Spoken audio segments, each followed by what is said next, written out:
پھر استاذ، پھر میرے دوست، پھر میرے رہنما قائد، پھر میرے مرشد، اور پھر میرے یعنی کہ خلوت اور جلوت کے ساتھی، پھر مجھے ہر چیز، ہر رہنما، ہر چیز میں ایک ہے سیاسی بیک گراؤنڈ میں ادھر رہنمائی، ایک ہے ہر میدان میں رہنمائی، یعنی گاڑی چلاتے ہوئے بھی رہنمائی، زندگی کیسے جینی ہے، اٹھنا کیسے ہے، بیٹھنا کیسے ہے، کھانا کیسے، تعلق داری کیسے، کس سے کیسے بات کرنی ہے ایک موڑ پر.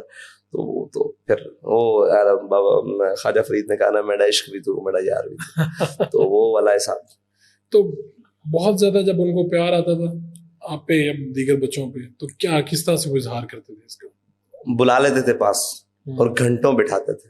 اچھا. گھنٹوں بٹھا کر پھر باتیں کرنی، اور اگر کچھ کہنا بھی ہے تو کسی کی نصیحت کے ساتھ کہنا ہے، یعنی کسی بڑے ڈائریکٹ نہیں کہنا کہ یار یہ تمہارے اندر یہ خامی ہے، یہ نہیں کہنا، بڑی نصیحت کے ساتھ کہنا. اور ان کا توکل پر جو تھا نا وہ بہت زیادہ تھا کہ ہم کوئی بھی بات آگے کہنی ہے، کسی بھی کوئی خواہش کا اظہار کرنا تو کہنا کہ بیٹا یہ اللہ تعالیٰ کے اوپر توکل کرنے سے انسان زیادہ آسانی کرتا ہے. اور پھر وہ ہمیں زیادہ جو ہے نا اس میں پرسنلی بٹھا کر جو وہ بزرگان دین اور جو لوگ جنہوں نے زندگیاں گزاری ان کی زندگیوں کے بارے میں بہت زیادہ بتانا. یعنی کہ ہم نے بچپن ہی میں سے، یعنی کہ میری عمر شاید غالباً کوئی 7 سال ہوگی یا 6 سال ہوگی. اچھا. تو ہمارے گھر اخبار تو ڈیلی آتا تھا، ہماری اردو وہیں سے اخبار سے. ہاں جی اخبار سے. نہیں یہ والد صاحب کا حکم تھا یا شوق؟ نہیں وہ ہمارے سامنے پڑھتے تھے تو ہم بھی پڑھنا شروع ہو گئے. اور یقین مانے 7 سال سے یا 6 سال سے آپ کہہ لیں 7 سال سے زیادہ روشنی ہوتی اخبار، پھول کلیاں اور وہ تعلیم و تربیت اور وہ ایسی چیزیں ہمارے لیے، بچوں کی کہانیاں، یہ وہ آپ نے پڑھا. جی وہ ساری چیزیں. تو جیسے جیسے ارتقاء ہوتا گیا پھر پھول کلیاں سے باہر نکلے، پھر لائبریری میں چیزیں دیکھی، اچھا یہ بھی کام ہماری مطلب کی ہے، تہذیب الاطفال ہو گیا، یہ ہوگی یہ چیزیں. تو پھر وہاں سے آہستہ آہستہ ہر چیز میسر رہی نا گھر میں. تو پھر جہاں مسئلہ آیا یا ان کے سامنے کوئی لفظ بولا تو انہوں نے اس پر اصلاح کر دی. یعنی میں کہتا ہوتا تھا اکثر کہ میری زبان پر ایک غلط نام ہو گیا تھا کہ زبان بے فضول چیزیں، تو مجھے کہتے تھے ارے بے وقوف، بے فضول نہیں ہوتا، یا فضول ہوتا ہے، اگر بے فضول ہو جائے تو پھر تو ایسی جو اصلاح تھی نا وہ گھر میں موجود تھی. ایک عام تاثر ہے کہ وہ بہت غصے والے تھے، تقاریر لوگوں نے سنی ہوگی، اسی وجہ سے تاثر بن گیا ہوگا. تو عام طور پہ آپ کے ساتھ اہل خانہ فیملی کے ساتھ کیسے تھے؟ بہت مطلب شفیق اور بہت پیار کرنے والے اور ہر لحاظ سے، لیکن ان کے ہاں اپنے اصول پر کمٹمنٹ تھی. وہ اصول کے نیچے آ کر تو وہ پھر کہاں پہ ایسا لگا آپ زندگی میں جب آپ نے ہوش سنبھالا کہ یار یہ میرے والد تو ہیں لیکن یار یہ اپنے اصول پہ کھڑا بہت بڑا آدمی ہے یار، یہ یعنی اس طرح سے سوچتا ہے نا بندہ. کوئی ایسا واقعہ ہوا؟ جی جب میں بیمار ہوا. اچھا. تو میری مطلب ذاتی حیثیت میں بھی ہر ایک کو جو ولی آدمی ہوتا ہے نا اس کو ہر ایک شخص کو یہ لگتا ہے کہ یہ مجھ سے سب سے زیادہ محبت کرتا ہے. ٹھیک ہے. اس کی ایک خاصیت ہوتی ہے، جو اللہ کا محبوب بندہ بن جاتا ہے نا اس کی ایک خاصیت ہو جاتی ہے کہ ہر شخص جس کے ساتھ اس کا تعلق ہوتا ہے اس کو لگتا ہے کہ میرے سے زیادہ اس کا کسی کا تعلق. تو میں بھی اسی غلط فہمی کا شکار ہوں، اسی غلط فہمی کا میں کہہ سکتا ہوں کہ شکار ہوں کہ میرے سے زیادہ ان کا کسی کا تعلق نہیں. تو جب میں بیمار ہوا اور بڑا شدید ترین حالت میں کیا تو تب میں نے ان کو دیکھا نا کہ وہ پریشان ضرور تھے، یعنی کہ اس کو کیا ہو گیا یہ دائم ہے، لیکن میرے سامنے انہوں نے پریشانی کا کبھی اظہار نہیں کیا. میں ان کو کافی سارا تنگ بھی کرتا تھا، میری حالت بہت زیادہ غیر تھی. تو اس دوران جب وہ تیار ہو کر پریشانی کے بعد گھر میں سے تیار ہو کر بن ٹھن کر گھر سے باہر نکلتے تھے نا تو ان کے ماتھے پر کوئی سلوٹ نہیں دکھتا تھا. اور ان کی گفتگو جب میں سنتا تھا یعنی میرے تک پہنچی تھی کہ یار پریشان آدمی اتنی بڑی گفتگو، میں آج جب آپ بھی سنتا ہوں میرے رونگٹے کھڑے ہو جاتے ہیں کہ اتنا بڑا شخص کہ ایک زاویہ ہی بدل دیتا تھا اپنے آپ کو. کیسے بدلتا ہوگا؟ نہیں ہو سکتا، ممکن نہیں. گھر میں اتنی بڑی گھر پیچھے چھوڑا ہے جی، اور آپ کے سامنے بہت بڑی آڈینس ہے جو متاثر ہوتی ہے، آپ کی بات سنتی ہے، اس پہ عمل کرتی ہے، آپ جیسا بننا چاہتی ہے. تو آپ کو لگتا تھا کہ یار یہ بندہ کیسے، یعنی میں آپ کو سچی بات بتاؤں کہ میرے بچنے کی امید شاید 10% بھی نہیں تھی. میں ایسا اتنا سخت بیمار تھا. میں شاید مطلب وہ ایک لمبی داستان ہے لیکن میں 3-4 ماہ میں شاید 3-4 گھنٹے بھی نہیں سویا ہوں گا. تو بہت شدت والا معاملہ, نہایت شدت والا معاملہ. ان کی محبت بھی اتنی شدید تھی اور وہ محبت کا اظہار بھی ان کا ہوتا تھا اور ساری چیزیں. اس کے بعد جب وہ گھر سے نکل کر جاتے تھے نا, تو وہ اپنے جب اس کو کرتے تو پھر میں آج بھی سوچتا ہوں اور اس وقت بھی سوچتا تھا کہ کیسے یہ پھر وہ اللہ کی خاص عطا ہے, اتنا بڑا شخص. پھر ہر پریشانی کے بعد جب وہ تیار ہو کر اپنے کاز کے لیے نکلتے تھے تو ایسے لگتا تھا کہ بندہ دو عالم سے خفا تیرے لیے. واہ. ہم نے ایک واقعہ سنا کہ وہ چونکہ خطیب تھے اور پہلے جو ان کا گورنمنٹ کے ساتھ رہا معاملہ, تو جب انہوں نے, اب غالباً کیا ہوا تھا, لی ریٹائرمنٹ لے لی یا چھوڑ دی تھی نوکری یا کیا ہوا تھا, اور بعد میں ان کے کوئی بنتا تھا معاوضہ اور وہ لے کے آئے لوگ تو انہوں نے انکار کر دیا. کیا ہے یہ واقعہ, سچا ہے کیا؟ یہ واقعہ ایسے ہے کہ پہلے مشرف دور میں لوگوں نے مطلب سوشل میڈیا آیا اور باقی ساری چیزیں آئی, اللہ نے ایک اپنے بندے سے حجاب اٹھانا تو وہ بہانے بنے ساری چیزیں. لیکن وہ تو آپ کو میں آج بھی 1998 کی تقریر یا 2000 تقریباً تقریر سناؤں تو آپ حیران ہو جائیں گے کہ یہ شخص مشرف کے بارے میں یہ بات کر رہا ہے, اور سرکاری ممبر پر بیٹھ کر, شہاب المالی کے ممبر پر بیٹھ کر, جو سرکاری اوقاف کی مسجد, بڑی سخت مخالفت کی افغانستان پر اڈے دینے پر, اور ایسی گفتگو کی آپ حیران رہ جائیں. تو آج بھی نہیں آتا تھا وہاں سے, جی آیا نا اس کا فیڈ, وہاں سے نوکری سے فارغ کر دیا. نوکری سے صرف اس وجہ سے فارغ ہوئے, اس وجہ سے کہ آپ سرکاری معاملات پر کیوں گفتگو کرتے, سرکاری ممبر پر بیٹھ کر. تو وہ کہتے تھے کہ یہ ممبر سرکار کا نہیں ہے, یہ ممبر اس سرکار کا ہے جنہوں نے ہمیں بتایا کہ آپ نے حق بیان کرنا ہے, اوپر کوئی بھی بیٹھا ہو, ہمیں حاکم سے غرض نہیں ہے, ہمیں حق سے غرض ہے. تو وہ حق بیان کرتے تھے اس وقت جو بات.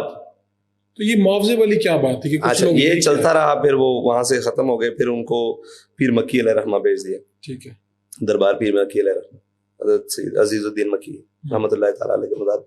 پھر وہ کہا, اس میں مجھے اعزاز حاصل ہے کہ انہوں نے قرآن پاک سنایا. اس وقت تک تو میں حافظ نہیں بنا تھا جب شہاب المالی سناتے تھے قرآن پاک. تو اس سے پہلے گجرات میں ایک بزرگوں کا دربار ہے, وہاں پر پہلی دفعہ ان کی اپوائنٹمنٹ ہوئی تھی. پھر وہاں سے یہاں شفٹ ہو گئے, وہ بھی جو سرکاری طریقہ کار ہوتا ہے لاہور میں. تو شہاب المالی میں تقریباً غالباً کوئی 6 مصلے سنائے ہیں, مطلب 6 سال تراویح سنائی ہے رمضان کی. تو 6 سال میں تقریباً 4 سال یا 6 سال ہی میں ساتھ رہا ہوں, صحیح ذہن میں نہیں ہے, میں دیکھوں گا چیک کروں گا. تو 6 سال ہی جتنے سال انہوں نے وہاں سنائی ہے. پہلے میں 10 پاروں کا حافظ تھا تو ساتھ لے کر جاتے تھے, آخر سے میں نے شروع کیا تھا تو آخری 10 پاروں میں جاتا تھا. پھر ایسے جیسے جیسے قرآن پاک مکمل ہوتا میں تو وہاں سامع میں ہوتا تھا. تو تراویح ان کے ساتھ پڑھی, 27 تراویحاں. تو وہ پیر مکی علیہ رحمہ جمعہ پڑھاتے. اب یہاں پر ایک بڑی انٹرسٹنگ بات ہے, یہ یاسین پہلوان صاحب ہوتے تھے, بلال یاسین کے والد. اچھا, بہت زیادہ ان کا آپس میں تعلق تھا ان کے ساتھ. ہاں, یاسین پہلوان شاید بلال صاحب کی والدہ کے چیلم پر یا ان کے کسی خاندان پہ چیلم پر, جب ان پر بڑا مشکل وقت ہے نون لیگ کا پر, تو حمزہ شہباز صاحب بھی آئے تھے وہاں 40ویں پر. تو وہاں ان سب نون لیگ کی کریم بیٹھی ہوئی تھی. وہاں پر جو پھر ان کو انہوں نے بتایا, مشرف کا دور تھا کہ آج بھی باز آ جاؤ, یہ جناب بلا سبب بلا وجہ آپ کے اوپر یہ ساری چیزیں نہیں آئی. آپ کے بھی کچھ یہ معاملات ہیں, سود والا معاملہ تھا, جو وجوہات آپ کے اوپر ساری پڑتی. تو صاحب ظاہر ہے جب جو بندہ مشکل میں ہوتا ہے وہ تو کہتا ہے کہ ٹھیک ہے. پھر اقتدار آنے کے بعد چیزیں بدل جاتی ہیں.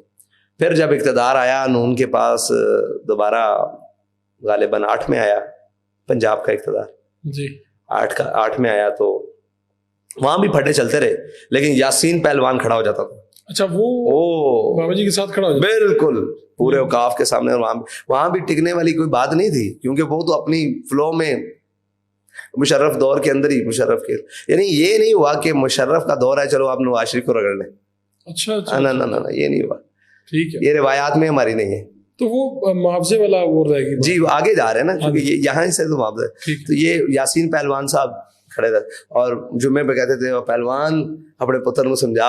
اچھا, وہ نون لیگ کی جو کہ حکومت وزیر بھی رہے نا جب ان کی حکومت آ گئی, تو پہلوان تو اپنے بیٹے کو سمجھاؤ. یہ وہاں پہ سارے وہ نونی کھڑ پینچ اور ساری چیزیں. پھر آ گیا وقت غازی صاحب والا.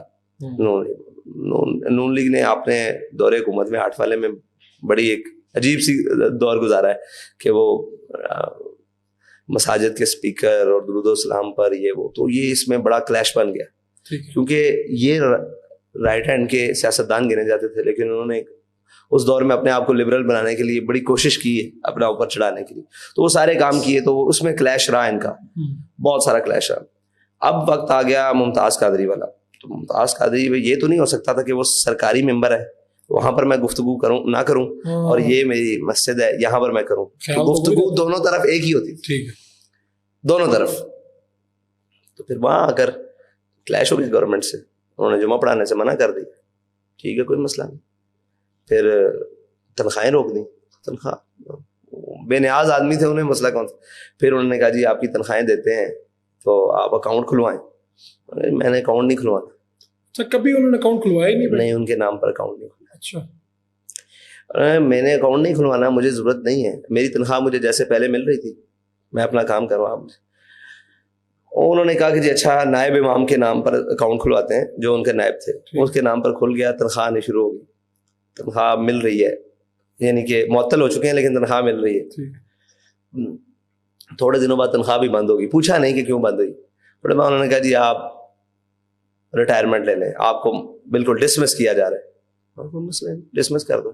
اب جب ڈسمس کا مسئلہ آیا نا, تو اوقاف میں جتنے بھی لوگ ہیں سارے لوگ وہ جانتے تھے بندہ تو حق پر ہے, ہر ایک کو اپنی آخرت کی تو پرواہ ہے نا. اب انہوں نے پرسنل رابطے شروع کیے. وہ بابا جی کے بڑے اچھے دوست بھی تھے, علامہ مولانا قاری عارف صاحب, وہ صوبائی خطیب تھے, اور ان کی بڑی آپس میں بڑی گہری دوستی تھی. تو ان کے صاحبزادہ صاحب بھی بڑے اچھے آدمی ہیں, میرے ساتھ ان کا تعلق ہے الحمدللہ. تو وہ ان کے ساتھ جب ہوا نا, تو وہ آ گئے گھر پہ. انہوں نے کہا جی کوئی طریقہ کار, مطلب کوئی سیٹل کریں, آپ ریٹائرمنٹ لے لیں آپ وقت سے پہلے. میں نے حق بات کی ہے, میں ریٹائرمنٹ کیوں لوں. انہوں نے مجھے ڈسمس کرنا ہے تو جو بھی کرنا ہے کریں کاروائی. وہ بڑی لمبا, میرے خیال سے کچھ مہینے تک یہ بات چلتی, نہیں لی. انہوں نے کہا جی اچھا یوں کریں کہ آپ ریٹائرمنٹ بھی نہ لیں, سارا کچھ ہم سیٹنگ کر لیتے ہیں, آپ اپنے بیٹے کا نام دے دیں, اس کو ہم سرکاری خدمت. کہا جس کا باپ جس وجہ سے جا رہا ہے, میں اپنے بیٹے کو یہ کہوں کہ تو نہ حق نہیں بولنا وہاں پر, یا تو اس کو. کہا اللہ تعالیٰ ان چیزوں سے ہمیں بے نیاز کر دے گا. آپ کو کس نے کہا کہ یہ چیزوں کی ضرورت ہوگی. یہ جو جملہ تھا میری زندگی کا سارا. دیکھیں آپ اس وقت کی, میرے خیال سے یہ 2010-11 کی بات ہے, 45-65 ہزار کی تنخواہ تھی, بڑی تنخواہ, اور پھر سرکاری جاب, اور 17 میں یہ 16 اسکیل کی جاب ہے, مطلب خطیب کی, اور ایک 16 میں نہیں ہوگی تو 15 میں 12 میں چلنے کی, اتنے ہوگی میرے خیال سے. اچھی لوگ تو روتے ہیں اس کے لیے, تو نہیں ضرورت نہیں ہے. انہوں نے کہا آپ اپنے بیٹے کا نام دے دیں. کہا اس کی ضرورت بالکل بھی نہیں ہے. کہا اس کو, اور میری طرف دیکھ کر کہا ان چیزوں سے تو اللہ بے نیاز کر دے گا. اور وہ دیکھیں اس شخص, مطلب اس مرد آہن کی وہ جو یقین ہے اللہ پر, یہ تو چیزیں حیثیت ہی کو, اور یہ کہا ان کی تو حیثیت ہی کچھ نہیں, ہم تو وہاں کسی مقصد کے لیے جاتے تھے. یہ کس نے کہا کہ ہم نوکری کا مزہ لینے, اور یہ ہم تو اپنے نظریے کے لیے جاتے تھے. ٹھیک ہے وہاں نہیں تو یہاں. اور یہ پڑھا ہوا تب بھی کہ لطف سجن دم بدم کارے سجن گاگا انجوی سجن بابا دے انجوی سجن, وہ تو بس یہ پڑھا اور اس کے بعد جانے دیا. اب یہ وہ تھا, انہوں نے کہا جی پینشن لے لیں. کہا آپ پینشن بھی نہیں, یعنی ارلی ریٹائرمنٹ کا صورت بنا دیتے ہیں, پینشن لے لیں. انہوں نے کہا پینشن, شاید اکاؤنٹ میں آج بھی پیسے پڑے ہوں, اکاؤنٹ میں, اسی اکاؤنٹ میں, وہ اکاؤنٹ ہے ہی نہیں ہمارا, لہٰذا پیسے نکلوانے کے نہیں, وہ پتہ نہیں انہوں نے نکلوائے ہوں گے, یعنی پیسے بھی نہیں لیے پینشن. کہا نہیں, میں حق بول رہا تھا جب تک میں اپنی کام کر رہا تھا, تنخواہ لے رہا تھا. جب انہوں نے مجھے معطل کیا, انہوں نے کیا ہوا تھا, میں اپنے کام نہیں چھوڑا, تب تک تنخواہ لے رہا تھا. اب آ گئی یہ بات کہ مجھے یہ نہیں بات کرنا دیں گے, تو یہ ختم ہو گئی بات. اب یہ اس طرف ہے. کہا میں ان سے پینشن بڑے اچھے طریقے سے وصول کر لوں گا, یہ وقت آئے گا. بس یہ بات. کیا ہوا خادم شاہ نظوی صاحب کا, یہ ان کا جو معذوری تھی وہ حادثہ پیش آیا تھا. جی, اور ڈرائیورس ہو گئے. کیا ہوا تھا؟ ڈرائیورس ہو گیا تھا, گاؤں جا رہے تھے اپنے. دادا ابو کے 30 اپریل کو ان کا وصال ہوا, ان کے نام پر مسجد شروع کی, تو وہ مسجد کی بنیادیں رکھی, اور تقریباً 8-9 جولائی کو تلا گنگ جا رہے تھے. ڈرائیور تھا, تو ڈرائیور کو نیند آ گئی موڑ پر. وہ موڑ مجھے گزرتے ہوئے دکھاتے بھی تھے, یہ موڑ آج بھی وہاں موڑ مجھے یاد ہے. وہ موڑ, وہ کہتے تھے کہ یہاں پر میں نے جب اس کی طرف دیکھا تو وہ ایسے اونگ رہا تھا. میں نے بس اسے کہا لیاقت بس ایک ہی کر رہے ہیں. کہتے ہیں گاڑی اتر گئی نیچے, نہ گاڑی کو کچھ ہوا, نہ ڈرائیور کو کچھ ہوا, کچھ بھی نہیں ہوا. صرف وہ گاڑی اور اس کے درمیان جو ایک راڈ ہوتا ہے وہ ان کی کمر پہ لگا, سیٹ اور جو نیچے ڈیش بورڈ کے درمیان راڈ ہوتا ہے وہ ان کی کمر پہ لگا ہوا. ظاہری طور پر تو کوئی ایک بلڈ کا شاید قطرے 2 بھی نہیں نکلے کہیں سے, لیکن وہ بیک بون کو ہٹ کر گئی اور پھر اسپائنل کارڈ بھی ہٹ ہو گئی. پھر وہ ڈاکٹر عامر عزیز صاحب نے گرکی میں, وہ بھی زندگی کا ایک ٹرننگ پوائنٹ تھا. میں بس ایسے. تو آپ نے یعنی یہ آپ کی عمر کیا ہوگی جب یہ حادثہ ہوا؟ 2009 میں میں 14 سال کا تھا, بہت چھوٹے تھے. 14 سال کا, 13-14 سال. آپ کے لیے بھی بڑا صدمہ, اور اچانک یہ کیا؟ میں اچانک میں کلاس میں بیٹھا ہوتا ہے, تجوید کی کلاس میں بیٹھا ہوتا. اچھا. تو میری بات کروائی کسی نے آ کر, غالباً مجھے کسی نے آ کر کہا کہ استادوں کا ایکسیڈنٹ ہو گیا. میں کون سے استاد ہوں؟ آپ کے ابو کا. رات کو بھی 3 بجے تک تو مہمان بیٹھے ہوئے تھے, کھانا کھلایا, پھر صبح میں پڑھنے کے لیے چلا گیا. تو وہاں میں جو ٹاؤن پڑھتا تھا اس ٹائم, اب 1 بلاک میں, تو جامعہ فاروقیہ رضویہ میں. تو بس وہ اچانک کسی نے آ کر بتایا کہ ایکسیڈنٹ ہو گیا. میں نے جب بات کی تو مجھے انہوں نے کہا کہ میرا ایکسیڈنٹ ہو گیا, تو کمر میں چوٹ لگ گئی. اچھا. میں تو صاف ظاہر ہے آنسوں سے رونے لگ پڑا. اس وقت آپ کو سمجھ نہیں آئی ہوئی اس سے سنگینی کیا ہوگی؟ ایک دم ایک مطلب میں گھر کی طرف آیا تو میں نے رابطے شروع کیے. پھر وہ ہمارے چاچو ہیں ڈاکٹر لال حسین صاحب, ان سے بات ہوئی غالباً, اور باقیوں سے. انہوں نے کہا جی ہم لاہور لا رہے ہیں ایمبولینس میں. لاہور آ رہے تھے, گرکی ہاسپٹل میں آ گئے. تو پھر میں سامنے گیا, بیلٹ لگی ہوئی تھی, آپریٹ نہیں ہوا تھا, صبح آپریٹ ہونا تھا. پریشان نہیں ہونا, تگڑے رہنا. میں ٹھیک ہوں, انہوں نے کہا. اچھا. مجھے بلایا سامنے, پریشان تو نہیں. میں کیسے کہتا نہیں, اور تگڑے رہنا ہے, کچھ نہیں ہے, اللہ خیر کرے گا. بس پھر وہ اس کے بعد پھر ایک اور چیز آئی, وہ بڑی عجیب تھی. میں 20 یا 21 دن بعد وہ ہاسپٹل سے گھر شفٹ ہوئے, یا 16 دن بعد غالباً شفٹ ہو گئے گھر. عامر عزیز صاحب نے ان کا آپریٹ کیا تھا, ڈاکٹر عامر جی, انہوں نے کیا. پھر وہ گھر آ گئے. پھر جب گھر آئے تو مطلب اب تلخی بھی تھی طبیعت میں, اور ایک ایسا چلنے پھرنے والا آدمی یکدم بیڈ پر آ گیا. پھر ایک ماحول تھا اور بہت سارے ساتھی ساتھ رہے. پھر ایک وقت آیا کہ میں پڑھنے چلا گیا,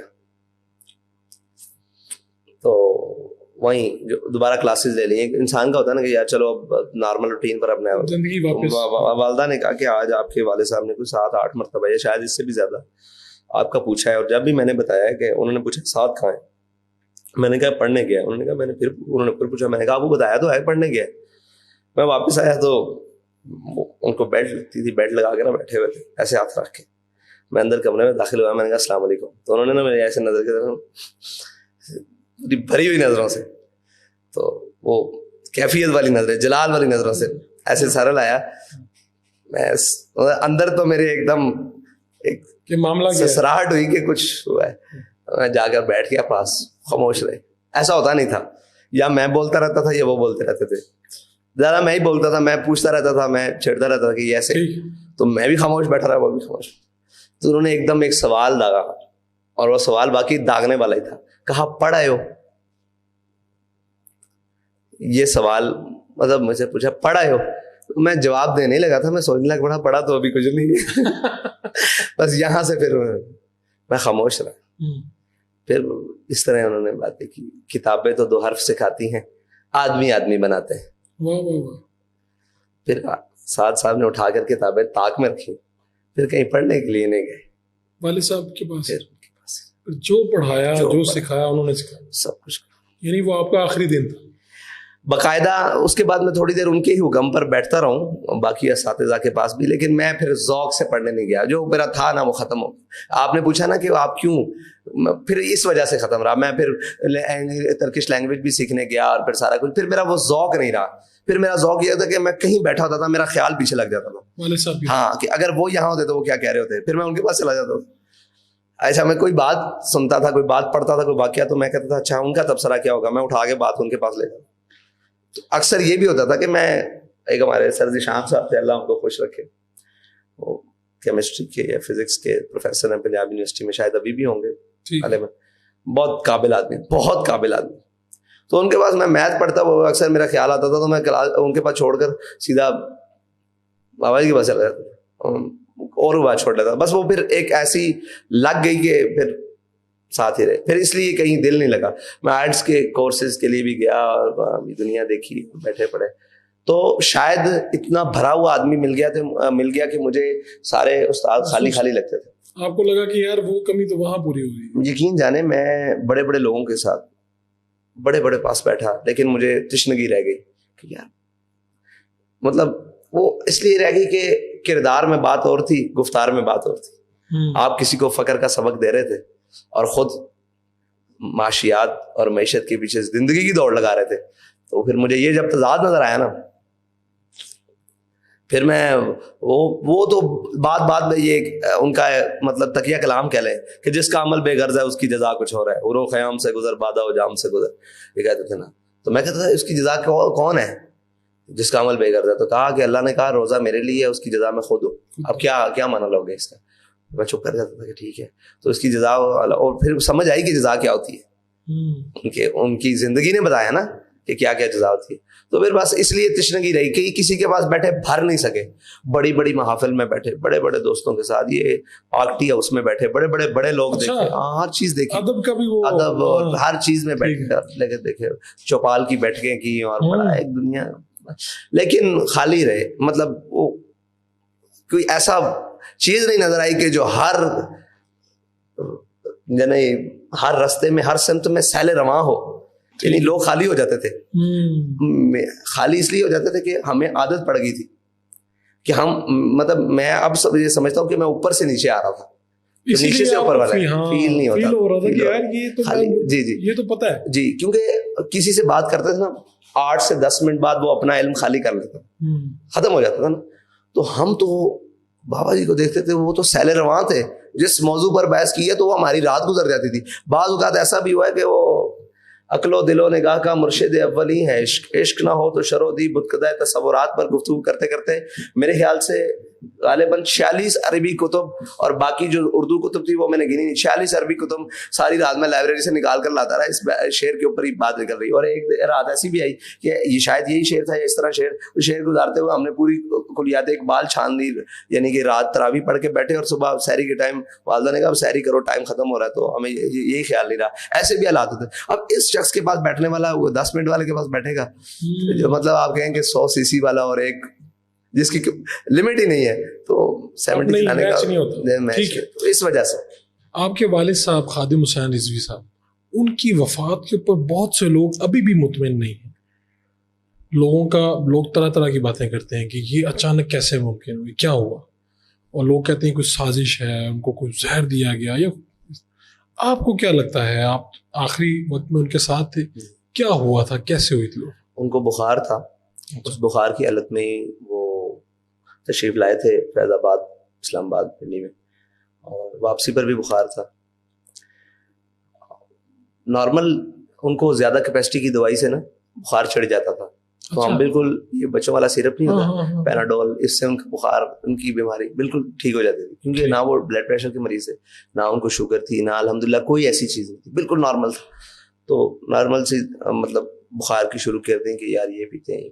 تو بس سارا دن میں پاس بیٹھا رہا, تقریباً میں 11 گھنٹے آخری دن ساتھ ہی رہا, اور گفتگو بھی کرتے رہے, اور بڑی زبردست. اور شوربے والا سالن ذرا شوق سے کھاتے تھے, تو خود بنوا کے کھایا, بلکہ روٹی توڑ کے بیچ میں. یہ ساری چیزیں رہیں. اب ہمارے سامنے تو کوئی ایسی اس وقت تک انہوں نے کہا لاؤ تھرمامیٹر خود رکھا ہوتا تھا, خود چیک کرتے تھے اپنا ٹیمپریچر, وہ بھی چیک کیا. اب تو پہلے 103 تھا, جب واپس آئے پھر 101 رہا ایک دن.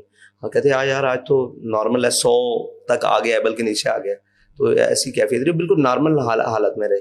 کوئی ایسی کیفیت نہیں رہی کہ جس سے کو بندہ کہتا کہ مطلب تکلیف میں ہے یا کوئی ظاہری حالت. تو بالکل نارمل. بس اتنی سی دیر لگی ہے کہ ایسے اٹھ کر باہر آئے ہوں, اور والدہ نے شاید دودھ کا کپ بنایا, اتنی دیر میں انگوٹھی بھی اتار کر ہر چیز رکھی ہے, رضائی پر لی ہے, نیچے کی.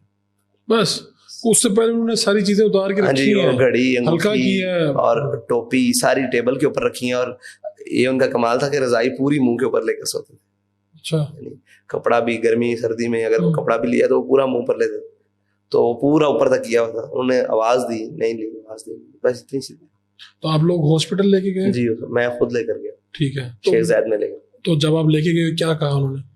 اب میں جس وقت پہنچا فوراً میں نے پمپنگ سٹارٹ کی, میں نے سانس دیا, اور میں نے مطلب یہ کیا, تو پورا کوشش کی کہ سمجھ ہی نہیں آئی نا کہ کیا جی کروں. آپ دیکھیں نا یکدم پورا آوازیں دی یہ دیا, پورا جتنا میرے میں زور تھا میں ان کو پمپ کرتا رہا.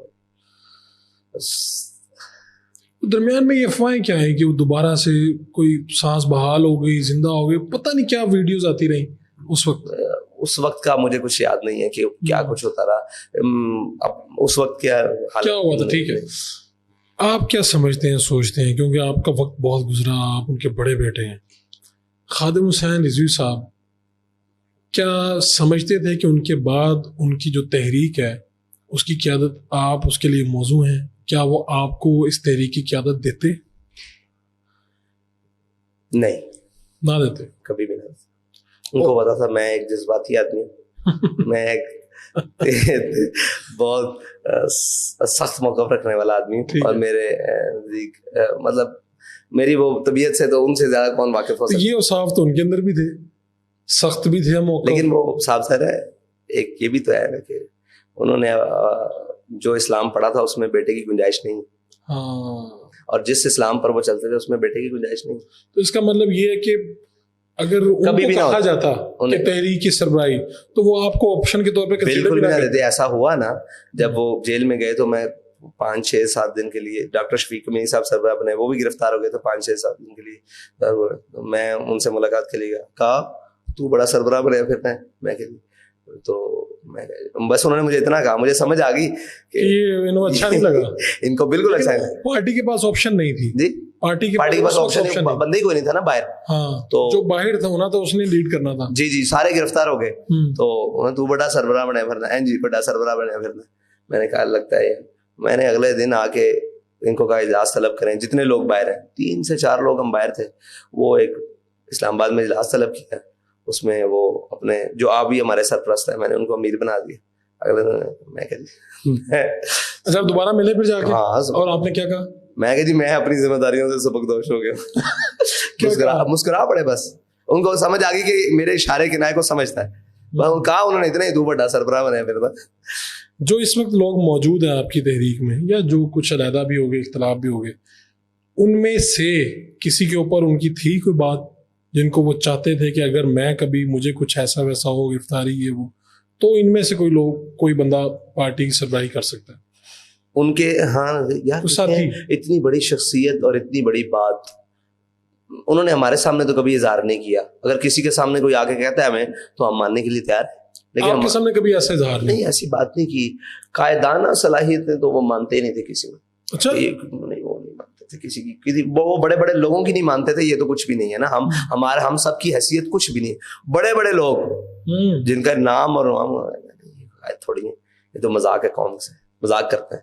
بڑے بڑے لوگوں کو وہ تو ایسے ایسے موقع پر, بلکہ بڑے بڑے سینئرز کو کہا, انہوں نے کہا ابھی نعرہ لگایا ہے, جینا ہوگا, مرنا ہوگا, ترنا ہوگا. انہوں نے کہا جی یہ نعرے ہی ہوتے ہیں. میں قوم سے جھوٹ بولتے ہو. اچھا, ہاں, قوم سے مذاق کرتے ہو. وہ کہتے تھے کہ یہ نعرہ نہیں ہے, کہہ دیا تو بھائی بیٹھ. ہاں, کہہ رہے ہیں یہ کہاں کا مذاق ہے. آپ قوم کو کہہ رہے ہو جینا ہوگا, مرنا ہوگا, ترنا ہوگا, جب تک ہمارے مطالب, تو شام کو کہہ رہے ہو چلو آؤ جی چلیں گھر میں. یہ تو قوم سے مذاق کر رہے ہو. تم لگاؤ ہی نہ نعرہ, تم بات ہی نہ کرو. بات وہ کرو جس پر پورا اترنا ہے. کسی کو اس طرح کی بات ہے نا, یہ تو جھوٹ پر لے. جب بھی ہم کہتے ہیں نا کہ اس طریقے کا کہتے ہیں خبردار, سچائی امانت ہے, جھوٹ بددیانتی ہے, اور جھوٹ ہلاکت ہے, سچائی زندگی ہے. تو یہ جب آپ یہ سارا کچھ ہوا, دھرنا ہوا, وہ آخری دنوں میں, یعنی اس سے پہلے انہوں نے کہا کہ میں بتا دوں گا, اس بندے کا نام بتا دوں گا, وہ معاملہ بتا دوں گا, میں دس دیاں گا کہ کنے مینوں کیا سی کہ فیض آباد جانا. یہ الفاظ. تو وہ کون تھا؟ ان کا تعلق جو روحانی ہے کوئی ہے, اور تو کوئی نہیں ہو سکتا دنیا میں. ہو سکتا ہے اس کا اظہار ہے, دنیاوی شخصیت نہیں تھی. اچھا, آپ کو کوئی لگتا ہے کہ کوئی شخص انہیں ڈکٹیٹ کر سکتا تھا؟ یہی پریشانی اور تشویش ہے. انہوں نے کہا تو دس تینوں ممتاز قادری دس دے کہ ممتاز قادری نو کیوں پھٹے لایا, یا تینوں کنے کیسے پھٹے لا, تو دس دے, پھر میں بھی تینوں دساں گا کہ میں فیض آباد کندے حکم دے گیا. آپ کو لگتا ہے کہ یہ کوئی روحانی بھائی ایسا بھی ہوا کہ ہم سب کے ہاتھ کھڑے ہو گئے, ہم سب کے ہاتھ کھڑے ہو گئے, تو انہوں نے کہا آپ سب چلے جاؤ, میں ایتھے ہی بیٹھا. اب یہ شخص کون کہہ سکتا ہے؟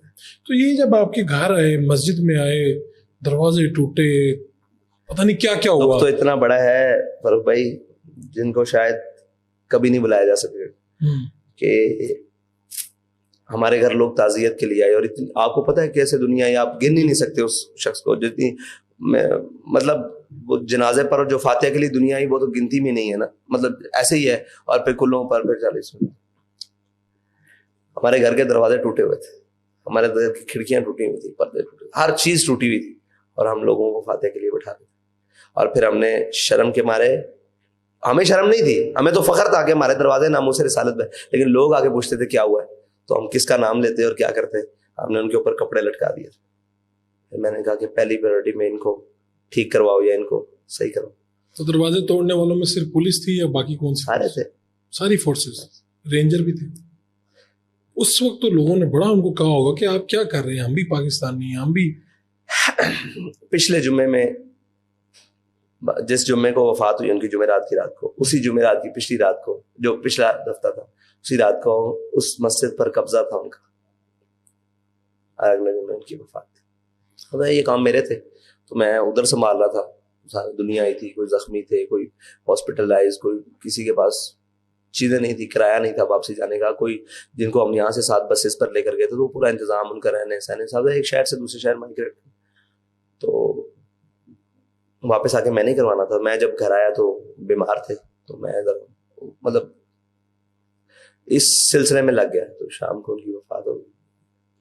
تو بڑی عجیب بات ہے, یہ برداشت سے باہر بات ہے, یہ نہیں. چلے چھوڑ آگے چلے. کچھ چیزیں تو ایسے ہوتی ہیں, بندہ انسان ہی ہوتا ہے, بندہ کہتا ہے کہ یار یہ کیا ہے, یعنی میں بھی اسی مٹی کا ہوں, یہیں کے رہنے والا. آپ ضبط دیکھیں نا, پھر ہمارا آپ ضبط دیکھیں ہمارا. لوگ ہمیں کہتے ہیں کہ برداشت نہیں, ہماری برداشت دیکھیں.